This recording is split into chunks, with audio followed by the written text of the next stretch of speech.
IIT foundation వాళ్ళకి ఉపయోగపడే సర్డ్స్లోని ఈ క్వశ్చన్ని ఎలా సాల్వ్ చేయాలో చూద్దాం.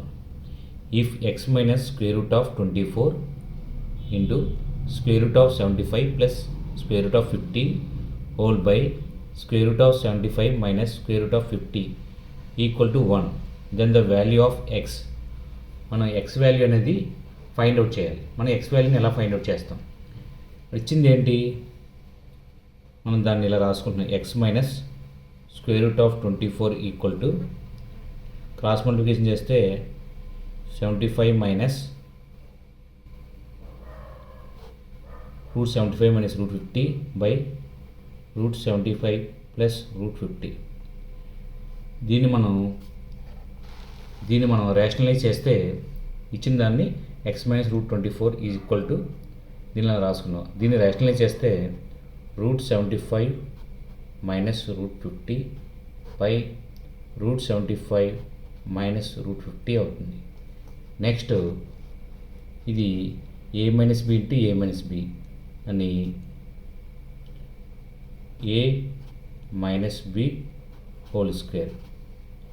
అదేవిధంగా కింద a plus b into a minus b a square minus b square. A minus b whole square formula a square అంటే 75 అవుతుంది, బి స్క్వేర్ అంటే 50 అవుతుంది, minus 2 into root 75 into root 50 by 75.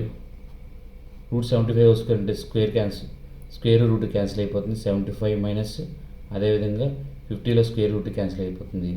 75 minus 50 that equal to 75 plus 50 125 minus 2 into root 75ని root 25 into root 3 కింద, అదేవిధంగా root 50ని root 25 into root 2 అన్నిటినీ మనం మల్టిప్లికేషన్ చేస్తే బై 75 మైనస్ 50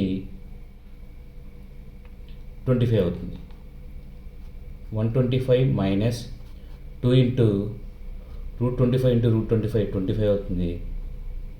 అదేవిధంగా రూట్ 3 ఇంటూ రూట్ 6 అవుతుంది whole by 25 that equal to మనకి 25 కామన్ చేస్తే 5 మైనస్ 2 ఇంటూ రూట్ 6 అవుతుంది.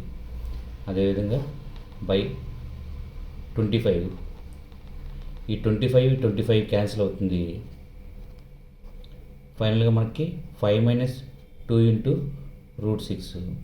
ఈ 5 మైనస్ 2 రూట్స్ మన లెఫ్ట్ సైడ్ ఏముంది? X minus root 24. దీన్ని 5 మైనస్ 2ని స్క్వేర్ రూట్లో వెళ్తే 4 అవుతుంది. 6 ఇంటూ 4 అవుతుంది. 6 into 4 that equal to 5 minus root 24. ఇక్కడ బోత్ సైడ్స్ కంపేర్ చేస్తే ఎక్స్ ప్లస్లో మనకి 5 అనేది వస్తుంది. అంటే ఫైనల్గా మనకు ఆన్సర్ ఎంత వస్తుంది? ఎక్స్ ఈజ్ ఈక్వల్ టు 5 అనేది మనకి ఆన్సర్ అవుతుంది.